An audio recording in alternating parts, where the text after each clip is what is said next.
तो दोस्तों झारखंड के 8 जिला में आंगनबाड़ी की बम्पर भर्ती आई है। ठीक है, बम्पर शब्द का यूज नहीं करना चाहिए क्योंकि 700 वैकेंसी है टोटल सभी जिला को मिला के 765 को। ठीक है, तो 8 गो जिला है, 8 जिला का मैं नाम बता देता हूँ और कहाँ से कितनी वैकेंसी है ये भी मैं दिखा देता हूँ। ठीक है, तो पहला है आपका बोकारो जिला। ठीक है, एक बार देख लीजिएगा आपका जिला इसमें है या नहीं।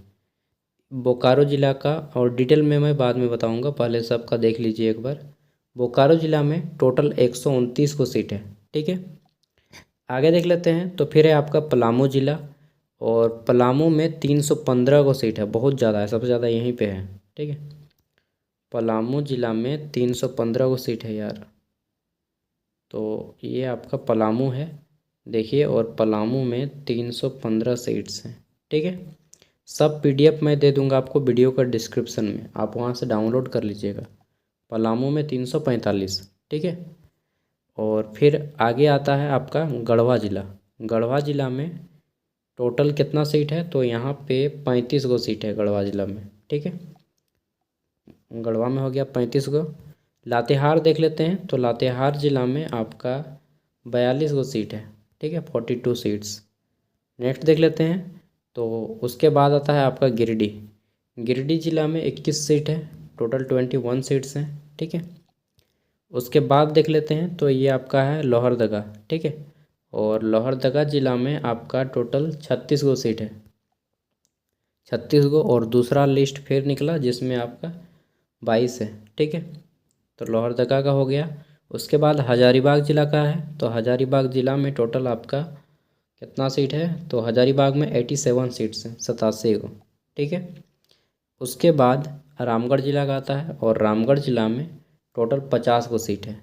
ठीक है, तो ये इतना ज़िला में अभी तक निकला है, 24 को ज़िला में से 8 को ज़िला का निकला है, मतलब 24 का 1/3। ठीक है, 33% अभी वैकेंसी आया है, बाकी 16 ज़िला का अभी वैकेंसी नहीं आया है। ठीक है, अगर आएगा तो मैं आपको अपडेट कर दूंगा।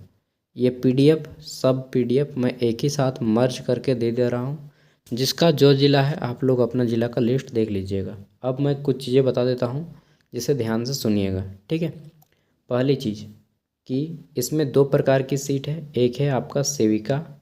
ठीक है, सेविका का पोस्ट है एक, एक है आपका सहायिका का पोस्ट, सहायिका।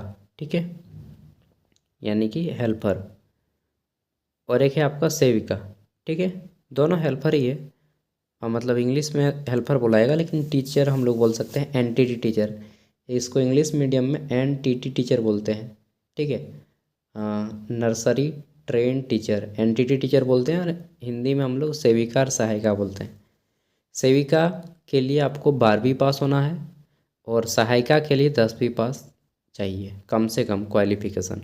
ठीक है, यहाँ पे कोई परीक्षा नहीं होगा, जो ज़्यादा पढ़ा होगा, जैसे कोई एमए किया तो उनको लिया जाएगा, कोई एमए नहीं मिलता है, बीए किया हुआ मिलता है तो बीए वालों को लिया जाएगा। ठीक है, मतलब ग्रेजुएशन किया तो ग्रेजुएशन वालों को लिया जाएगा, पोस्ट ग्रेजुएशन कोई किए हैं तो उनको लिया जाएगा। ठीक है, मार्क्स है और उसके आधार पे लिया जाएगा जो ज़्यादा पढ़े लिखे रहेंगे। दूसरी चीज़, इसमें केवल विवाहित महिलाओं को लिया जाएगा, कुंवारी लड़कियों को नहीं लिया जाएगा। विवाहित मैरिड हैं तभी आपको लिया जाएगा। ठीक है, और जिस गांव में आंगनबाड़ी की वैकेंसी आई है उसी गांव के महिला को लिया जाएगा। दूसरे गांव से अगर आप जाइएगा भर्ती होने तो दूसरे गांव से नहीं लिया जाएगा, उसी गांव की महिला रहेंगी तभी। हाँ, अगर उस गांव में महिला नहीं है तब आप दूसरे गांव वाले जा सकते हैं। ठीक है, चलिए, ये हो गया।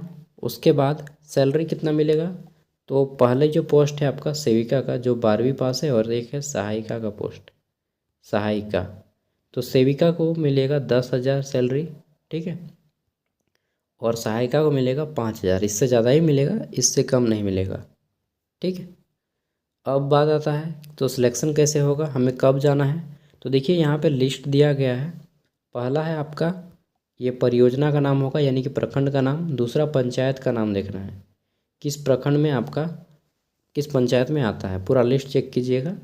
और फिर आपका आंगनबाड़ी का केंद्र का नाम, अगर वो आंगनबाड़ी आपके गांव क्या आंगनबाड़ी है तो ही आप जा पाइएगा, दूसरे गांव का है तो फिर नहीं जाइएगा। ठीक है, वहाँ पे देखना है फिर कौन सा पोस्ट खाली है, सेविका का या सहायिका का। फिर देखना है आपका कि ये आम सभा है, आम सभा का डेट कब है, कब लगेगा आम सभा, किस तारीख को, उसी तारीख को आपको जाना होगा। कहाँ पे, तो देखिए लिखा है आम सभा का स्थान, तो आम सभा का स्थान कहाँ पे लगेगा, वो स्थान आपको जाना होगा। आम सभा मतलब मीटिंग होगा, इंटरव्यू होगा आपका वहीं पे आम सभा में। कब, तो डेट यहाँ पे दिया गया है, कितना बजे, तो वो टाइम यहाँ पे दिया गया है। ठीक है, आपको जाना है उसी दिन अपने सभी ओरिजिनल डॉक्यूमेंट्स लेके। आम सभा में क्या होगा, तो आम सभा में मीटिंग होगा, एक सीडीपीओ ऑफिसर रहेंगे, सीडीपीओ ऑफिसर, एक लेडी सुपरवाइज़र रहेंगी, महिला सुपरवाइज़र रहेंगी। ठीक है, ये जिला लेवल के अधिकारी होंगे, ये ब्लॉक लेवल के अधिकारी होंगे। ठीक है, उसके बाद आपके गांव का मुखिया रहेगा, फिर स्कूल का हेडमास्टर रहेगा, आपके गांव की एएनएम रहेंगी, एएनएम। ठीक है, उसके बाद आपके स्कूल के हेडमास्टर, एएनएम, मुखिया, सहिया और भी कुछ कुछ पर्सन रहते हैं। ठीक है, और इन सभी को मिल के मीटिंग करते हैं, जिसका ज़्यादा पढ़ा लिखा होता है उसको लिया जाता है। ये होता है प्रोसेस। ठीक है, मैंने सब बता दिया। बाकी मैंने बहुत सारा ज़िला का अलग अलग बनाया, लेकिन सब का एक ही साथ बना दिया, क्योंकि एक एक करके बनाएंगे, कितना वीडियो बनाएंगे एक एक। ठीक है, और पूरा पीडीएफ मैं 38 पेज का पीडीएफ है, सब दे दे रहा हूँ। बाकी ज़िला का अभी नहीं आया है, और आएगा तो मैं आपको दे दूँगा। ठीक है, और मेरी मांग है कि सरकारी स्कूलों में भी इंग्लिश मीडियम की पढ़ाई होनी चाहिए। ठीक है, आखिर समानता लाना है तो सब में लाइए, हम लोग भी इंग्लिश मीडियम के जैसे पढ़ेंगे तब ना। यार सब चीज़ में इंग्लिश पूछता है, किसी भी कॉम्पिटिटिव एग्ज़ाम हो, चाहे आपका मेडिकल का पढ़ाई हो, चाहे इंजीनियरिंग का पढ़ाई हो, चाहे वकील हो, चाहे जज हो, कोर्ट में भी इंग्लिश चलता है, हर जगह इंग्लिश चलता है। प्राइवेट स्कूल जब इंग्लिश है तो हम लोग को भी इंग्लिश कर दीजिए, तब ना समानता ला पाएंगे।